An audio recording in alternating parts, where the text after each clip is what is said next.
Oke, assalamualaikum warahmatullahi wabarakatuh. Selamat pagi, siang, sore, malam, lor. Kembali lagi dengan saya Gandang Surulumam.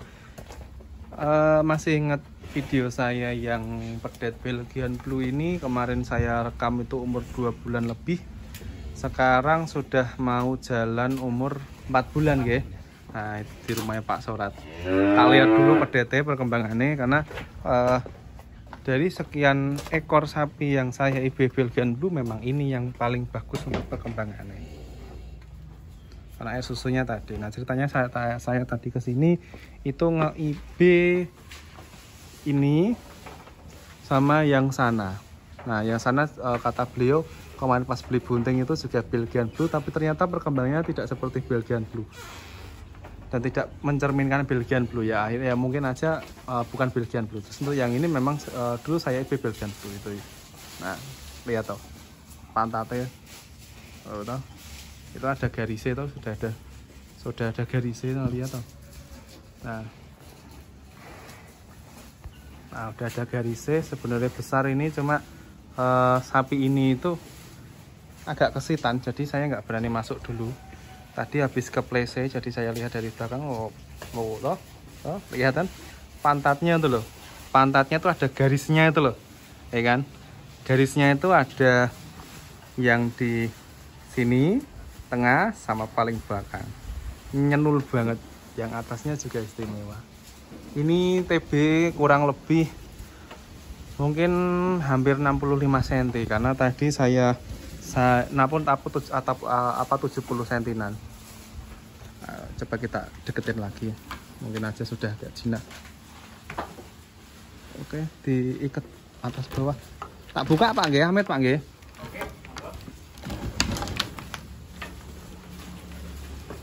Ini soalnya agak takut pedet ini.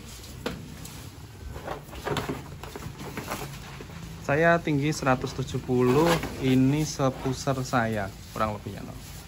Lihat. Wah, kok gak ketok loh. Nah, mantul loh racuy. Itu mantul racuy. Dari sini biar tidak membelakangi sinar matahari itu ini sudah ada kelihatan. Sini juga ada kelihatan. Kalau sapi biasa normalnya itu paling sini sama sini ketika bokongnya sebok. Tapi perbedaannya sama sapi Belgian Blue itu di sini itu ada lagi tonjolan di sini, sama di sini sudah mulai ada kelihatan lagi. Karena perototannya itu istimewa. Terus ini perbedaannya itu di sini.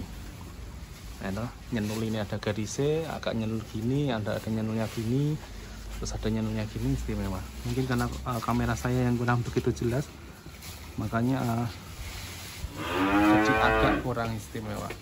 Nah, coba kita video dari belakang yang nggak terlalu kena sinar matahari. Ini loh, sampean baru bisa ngelihat toh. Ini loh, udah kelihatan toh. Kelihatan. Ini loh istimewa. Nah, ini perkembangannya maksimal. Jadi tadi pun juga beliau masih tanya lagi, Mas sudah keluar Belgian Blue-nya? Belum keluar Pak, karena beliau masih memesan terus untuk dicarikan bibit Belgian Blue. Dan ini tadi terpaksa saya IB simental, dan dulu ketika saya punya pedet simental limosin itu pun juga istimewa semua karena air susunya istimewa. Dan tadi karena ini semakin kurus indukannya, beliau sempat tak kasih saran sebelum saya merekam video ini untuk diberikan konsentrat kepada pedetnya. Jadi gini, ketika air susunya itu terlalu deras untuk diminum si pedet dan pakan itu stagnan segitu aja, itu nanti efek sampingnya itu di kesuburan kandungan, dan yang kedua itu di BCS-nya si sapi akan makin kurus gitu. Nanti kasihan gitu. Untuk IB-nya biasanya hidangnya agak lama dan agak molor. Nah, karena dari situ tadi beliau tak saranin paring sentrat Pak ya. Nah, kasih sentrat secukupnya aja, semaunya aja, tidak perlu pakai patokan yang terlalu buru-buru. Misal sehari satu gayung, habis syukur, nggak habis ya udah taruh aja di pojokan, kasih air minum. Jadi seandainya seandainya air susunya induknya tidak tercukupi, si pedet akan punya naluri untuk mencari pakan yang lain. Karena rumput itu pedet kan dari umur 0 hari sampai lebih dari 2 bulan itu kan yang namanya rumen itu kan masih dalam tahap pembentukan. Ketika sudah 2 bulan lebih, rumen sudah jadi secara total, tapi ukuran mengikuti. Nah, kalau dikasih yang namanya konsentrat itu kan dia serat kasarnya agak lebih tipis, jadi lebih mudah untuk dicerna. Ketika lebih mudah dicerna, agak lebih tipis, nanti insya Allah yang kualitasnya juga, nutrisinya juga hampir sama seperti kualitas nutrisi dari susu. Nah, jadi pedet tidak akan kaget. Nah, lihatin lagi dari sini, lihat tuh, istimewa, kewah. Oh, ini sinematiknya 65 cm lah kira-kira, sebesar saya ada kali ya, 65 atau 50, antara 50 sampai 70 cm lah kira-kira, kurang lebih seperti itu. Oke, kita bahas yang lain lagi. Jadi beliau tadi sempat ngobrol sama saya itu, bahas apa mau kita kene jagongan aku kok lali. Buatan sing niku lho, sing niku lho, jagung pasti mriku lho. Aku kok lali mau jagung apa mau.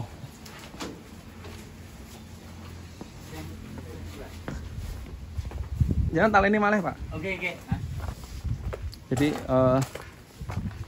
tadi sebenarnya beliau itu tanya sama saya untuk beberapa kasus, cuman saya lupa tadi yang ditanyakan apa, karena lagi berpikir untuk merekam itu kan akhirnya juga kita butuh konsentrasi kan gitu.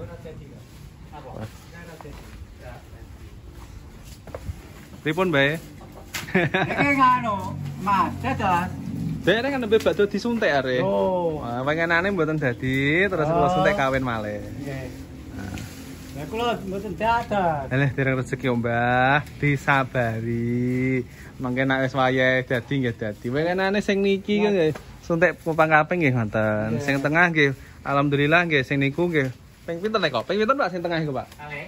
Ping kalih nembe dadi, sing ler kok nembe sepindah. Nggih, Mbak, kok tanglet malih ya, Mbak. Nyune Belgian malih, Belgiane lagi kosong, Mbak. Sampe takok terus iki. Ketagihan.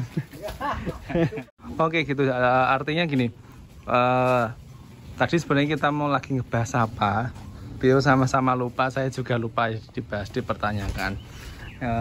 Oh ya, itu loh. Masalah IB kambing, oh ya. IB kambing, baru ingat. Beliau tadi tanya, Mas, untuk IB kambingnya itu hasilnya tuh gimana? Untuk IB kambing juga mengikuti, Pak. Jadi untuk IB kambing itu mengikuti dari kelas induknya seperti sapi. Kalau induk kelas induknya juga istimewa pun juga nanti kambingnya pun juga istimewa. Karena saya ada salah satu peternak yang punya kambing IB sama saya 8 ekor yang jadi 6. Jadi 4 jantan dan jadi 4 betina, tapi ada yang sekali IB jadi, ada yang sampai berkali 3 kali atau 4 kali, ada yang baru jadi. Tapi karena gini, untuk jarak waktu breedingnya si kambing itu, kalau misal dengan sapi itu memang lebih pendek kambing, karena kambing sepengalaman saya kalau secara teori itu kan 6 bulan. Kalau sepengalaman saya, kalau kambing itu antara 5 sampai 6 bulan lebih dikit itu sudah lahir biasanya. Nah, tapi ya kalau untuk hasilnya memang lebih enak ini sapi sekali brojol langsung duit 10 juta kalau jantan. Oh, istimewa tak ya. Nek wedhus niku kalau kambing itu nunggu kita punya indukan 5 ekor minimal, punya jantan-jantan sekitar 10 baru menemukan duit 10 juta tak ya. Cuman ya kurang plus minusnya niku wau, nek kambing iku rontok pendek waktu lahirane, nek sapi niku agak panjang, modelnya sapi rontok gede, modelnya kambing agak pendekan. Cuman kalau menurut saya, kalau teman-teman baru bermain kambing itu memang lebih stabil di sapi, karena di kambing itu kalau teman-teman tidak bisa menjual di sistem timbangan untuk lokalan atau kirim ke bako sate atau pemotongnya itu kurang begitu serak. Tapi kalau sapi itu apalagi kalau barang istimewa, harga itu tetap mengikuti, karena yang namanya ada harga ada kualitas sesuai barang ya. Barang pedete semakin super, regone ya semakin istimewa ya.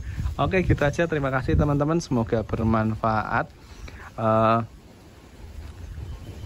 Jangan lupa bahagian orang tua, selamat semangat breedingnya. Terima kasih. Assalamualaikum warahmatullahi wabarakatuh. Sampai jumpa.